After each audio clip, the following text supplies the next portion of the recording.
मंगल भवन अमंगल हारी, द्रवहु सुदशरथ अजिर बिहारी। राम भरत संवाद चल रहा है और भरत जी देखिए श्री राम जी से क्या विनती कर रहे हैं।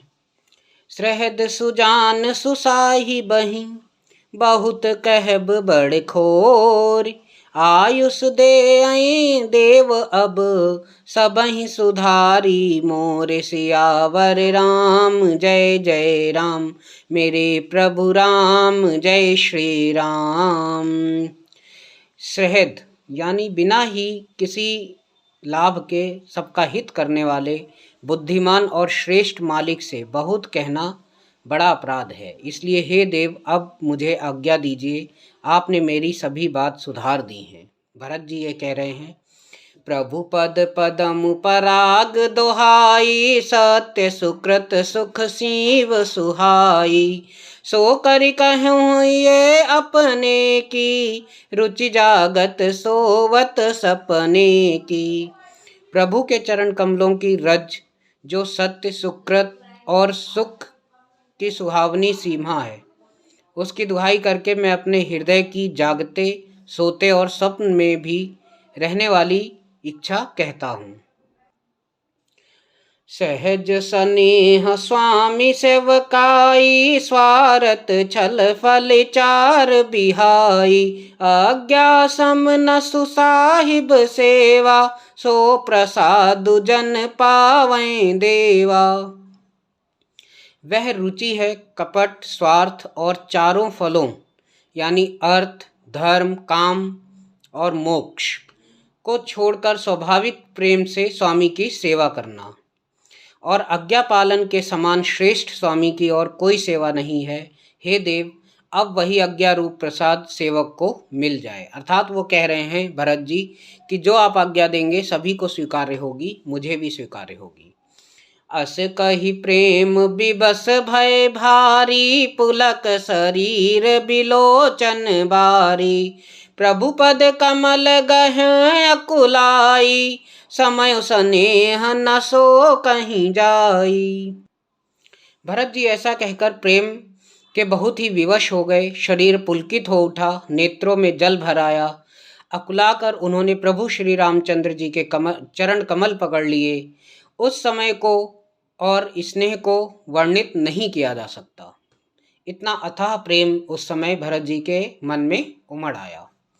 कृपा सिंधु सन्मानी सुबानी, बैठाए समीप गही पानी, भरत विनय सुनि देखि सुभाऊ, शिथिल स्नेह सभा रघुराऊ। कृपा सुंदर श्री रामचंद्र जी ने सुंदर वाणी से भरत जी का सम्मान करके हाथ पकड़कर उनको अपने पास बिठा लिया। भरत जी की विनती सुनकर और उनका स्वभाव देखकर सारी सभा और श्री रघुनाथ जी स्नेह से शिथिल हो गए। रघुराऊ शिथिल स्नेह साधु समाज, मुनि मिथिला धनी, मन महु सराहत भरत भ्यायप, भगत की महिमा घनी, भरतहि प्रशंसत विबुध बरसत, सुमन मानस मलिन से, तुलसी बिकल सब लोग, सुनि सकुचे निसागम नलिन से। श्री रघुनाथ जी, साधुओं का समाज, मुनि वशिष्ठ जी और मिथिलापति जनक जी स्नेह से शिथिल हो गए। सब मन ही मन भरत जी के भाईपन और उनकी भक्ति अतिशय महिमा को सराहने लगे। देवता मलिन मन से भरत जी की प्रशंसा करते हुए उन पर फूल बरसाने लगे। तुलसीदास जी कहते हैं, सब लोग भरत जी का भाषण सुनकर व्याकुल हो गए और ऐसे सकुचा गए जैसे रात्रि के आगमन से कमल। देखि दुखारी दीन दुहु, समाज नर नारी सब, मघवा महामलीन मुए, मारि मंगल चहत बोलो राम जय श्री राम, मेरे प्रभु राम जय जय राम। दोनों समाजों के सभी नर नारियों को दीन और दुखी देखकर महामलिन मन इंद्र मरे हुए को मारकर अपना मंगल चाहता है। यहाँ पर इंद्र का ये कहा जा रहा है कि इंद्र जो भयभीत हो रहे हैं कि श्री रामचंद्र जी वन में रहेंगे या अयोध्या जाएंगे, तो उनके लिए यह कहा गया है कि वो अपना मंगल चाहते हैं इस दीन और दुखी नर नारियों को देखकर भी।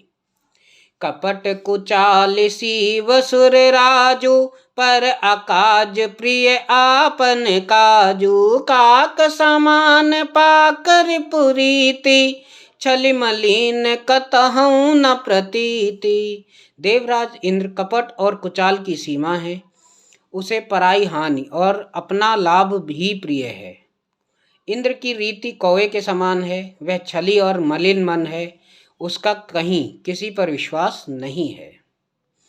प्रथम कुमत करि कपटु सकेला सो उचाटु सबके सिर मेला सुर माया सब लोग बिमोहे राम प्रेम अतिशय न बिछोहे।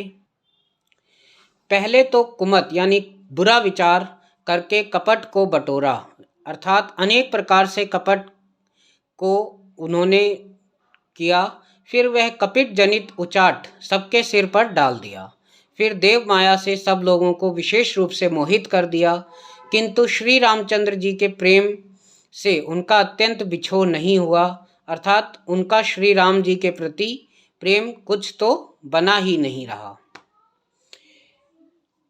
भय उचाट बस मन थिर नाही छन बन रुचि धन सदन सोहाही दुविध मनोगति प्रजा दुखारी सरित सिंधु संगम जनुबारी। भय और उचाट के वश किसी का मन स्थिर नहीं है, क्षण में उनकी वन में रहने की इच्छा होती है और क्षण में उन्हें घर अच्छे लगने लगते हैं। मन की इस प्रकार की दुविधामय स्थिति से प्रजा दुखी हो रही है, मानो नदी और समुद्र के संगम का जल क्षुब्ध हो रहा हो। जैसे नदी और समुद्र के संगम का जल स्थिर नहीं रहता, कभी इधर आता है कभी उधर जाता है, उसी प्रकार की दशा प्रजा के मन की हो गई है। दुचित कतहु परितोषु न लयहि एक एक सन मरमु न कयहि लख सिय हंसी कह कृपा निधानु सरिस स्वान मगवान जुबानु। चित्त दो तरफा हो जाने से वे कहीं संतोष नहीं पाते और एक दूसरे से अपना मर्म भी नहीं कहते। कृपा निधान श्री रामचंद्र जी यह दशा देखकर हृदय में हंस कर कहने लगे, कुत्ता इंद्र और नव युवक यानी कामी पुरुष एक सरीखे एक ही स्वभाव के हैं। पाणिनीय व्याकरण के अनुसार श्वन युवन और मधुवन शब्दों रूप भी एक ही सरीखे होते हैं, अर्थात व्याकरण में इन सब तीनों को एक ही पर्यायवाची माना गया है, कुत्ता इंद्र और नवयुवक। मंगल भवन अमंगल हारी द्रवं सुदशरथ अजिर बिहारी।